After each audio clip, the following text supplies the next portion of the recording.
know how I like to do things with colored pencil yet.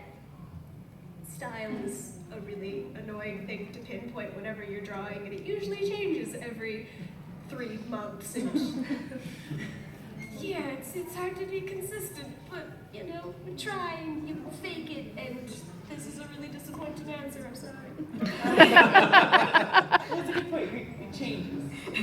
I started out using a bunch of Crayola pans and colored pencils, and I would just use that to make a bunch of art. And then I started taking art classes, and I started using watercolor and acrylic, and back then I was just kind of like, hey, this is kind of really nice and fun to use.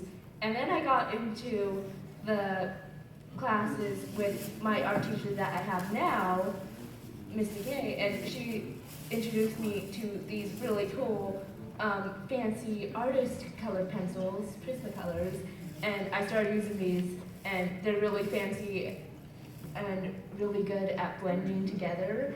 And like once I started using them, I'm like, okay, I'm never going back to Crayola. This is my thing now. I'm not using anything else.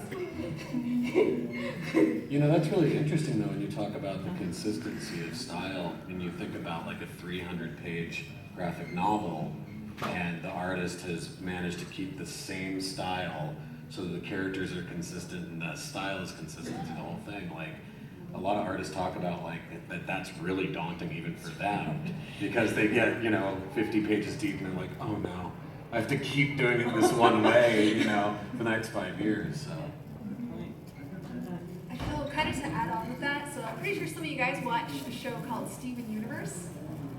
Yeah, good. There we go. So if you guys have been watching it, it's kind of like since the first episodes or since it first began, look at the characters and look how different they are, especially Pearl.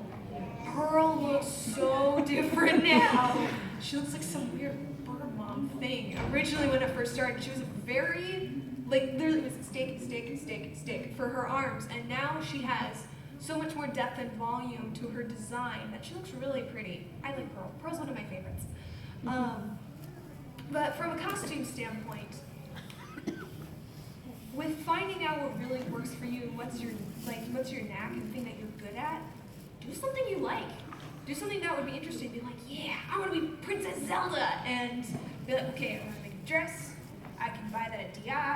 I gotta get some armor. I don't know how to make that. I'll do some internet research, and just start to go through things. Because if you find something, and as you're making your costumes, whatever it may be, you'll find something on that costume you're making that you'll really, really like. My first costume was Fiona, and the thing that I loved making the most was figuring out how to make the hat, because she has like kind of bunny ears. So I had to figure out how to crochet these weird tube things, and I had to make a sword. And I really liked both of those. And so then, with my next costume, I was like, hey, what's something with like armor and has like some weird piece on it? And I was like, yeah, Princess Zelda. That really was my next costume. And I loved it, and it was awesome. And then I found out like, hey, I really like making armor, and I'm pretty decent at it, so let's keep making armor. And so I just kept coming away with that. And eventually that's what I found worked really well for me. But the most important part was because I really liked it. That was what was the most funnest for me, was making armor. We have time for one